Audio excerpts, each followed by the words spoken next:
Assalamualaikum warahmatullahi wabarakatuh. Waalaikumsalam warahmatullahi wabarakatuh. Selamat pagi anak-anak, bagaimana kabarnya hari ini? Sehat semua? Sehat, Bu. Alhamdulillah. Sebelum kita mulai pembelajaran, kita berdoa dulu ya. Silakan ketua kelas dipimpin teman-temannya untuk berdoa. Berdoa mulai. Doa selesai. Hari ini siapa yang tidak masuk? Masuk semua, Bu. Masuk semua, alhamdulillah. Nah, sekarang disiapkan bukunya, dibuka bukunya. Hari ini kita akan melanjutkan materi pertemuan minggu lalu. Ada yang masih ingat minggu lalu kita belajar apa? Coba dibuka lagi bukunya.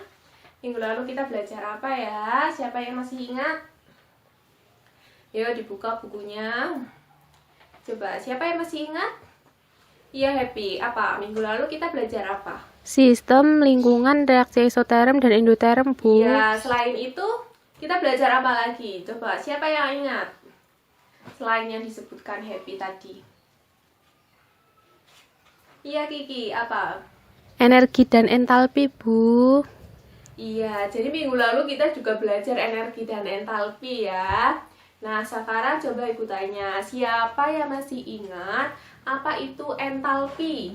Coba, siapa yang tahu apa itu entalpi? Minggu lalu sudah kita pelajari ya. Coba dibuka lagi bukunya. Apa itu entalpi?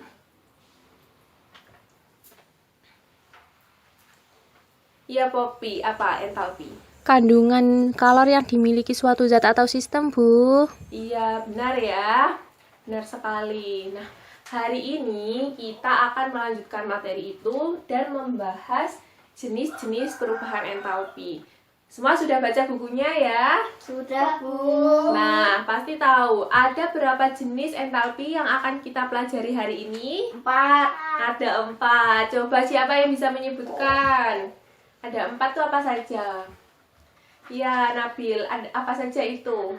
Perubahan entalpi pembentukan standar, penguraian standar, pembakaran standar, dan pelarutan standar, Bu. Ya, benar ya. Jadi hari ini kita akan mempelajari 4 jenis perubahan entalpi, yaitu pembentukan standar, lambangnya delta HF, kemudian ada penguraian standar, lambangnya delta HD, kemudian ada pembakaran standar, lambangnya delta HC, dan ada pelarutan standar, lambangnya delta HS. Nah, sebelum kita mulai membahas satu persatu, Ibu mau memberikan contoh dulu ke kalian.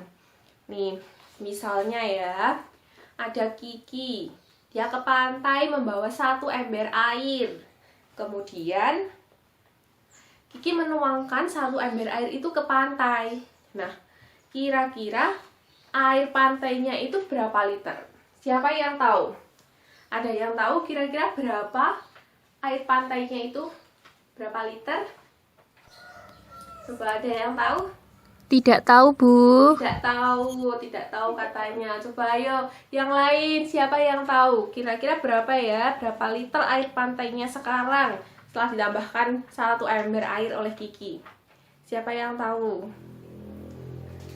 Allah yang tahu, Bu. Allah yang tahu katanya. Coba siapa yang tahu lagi? Ada berapa liter air pantainya?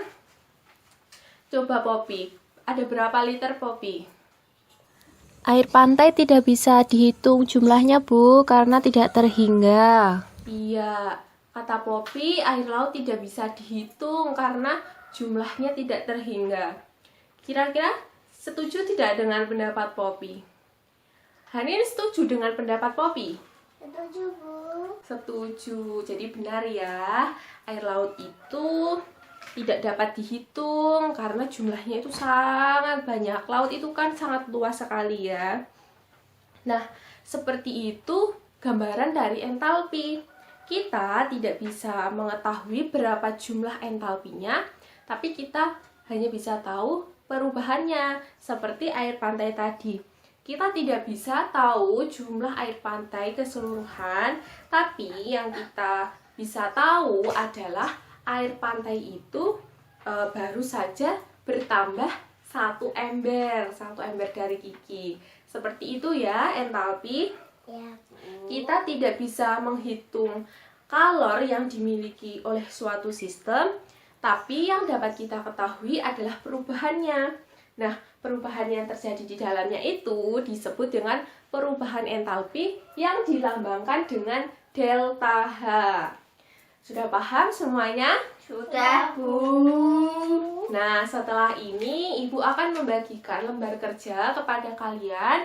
Silakan kalian berdiskusi dengan kelompoknya. Kelompoknya sama seperti minggu lalu.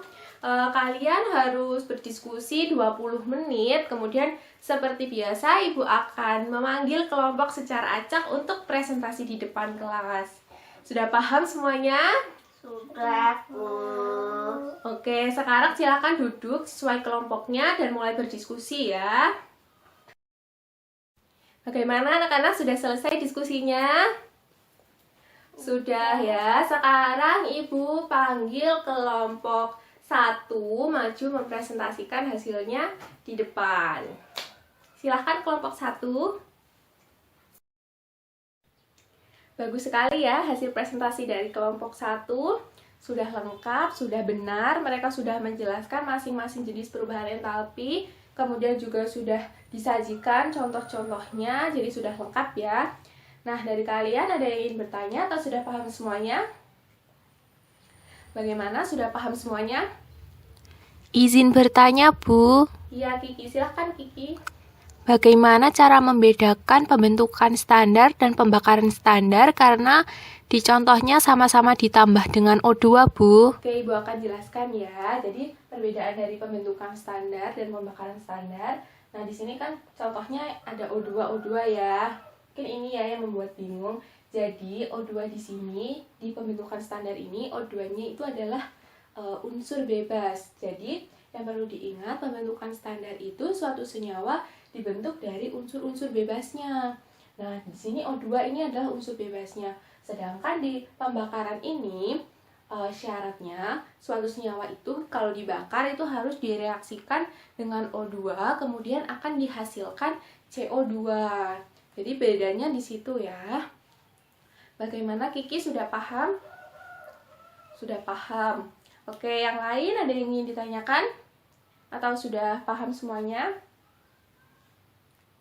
Sudah paham semuanya ya. Nah, sekarang coba siapa yang bisa menyimpulkan pembelajaran kita hari ini? Coba siapa yang bisa menyimpulkan? Hari ini kita belajar apa saja? Iya, Agustin, silahkan. Hari ini kita belajar jenis perubahan entalpi, Bu, ada 4. Ada 4. Ada 4 itu apa saja? Coba kita sebutkan. Yang pertama, pembakaran standar. Yang kedua, penguraian standar. Yang ketiga, pembentukan standar. Yang keempat, pelarutan standar. Oke. Nah, untuk minggu depan kita akan melanjutkan belajar menghitung perubahan entalpi berdasarkan hukum Hess. Silakan kalian baca-baca dulu di rumah. Kemudian hari ini Ibu berikan tugas, ada beberapa soal. Silakan kalian kerjakan dan dikumpulkan di pertemuan selanjutnya. Bagaimana, sudah paham dengan tugasnya? Sudah paham? Ya, karena waktunya sudah habis, Ibu akhiri pertemuan kita hari ini. Semoga apa yang kita pelajari hari ini dapat bermanfaat. Nah, sebelum kita akhiri, silakan ketua kelas dipimpin teman-temannya untuk berdoa. Baik, Ibu cukupkan sekian. Wassalamualaikum warahmatullahi wabarakatuh.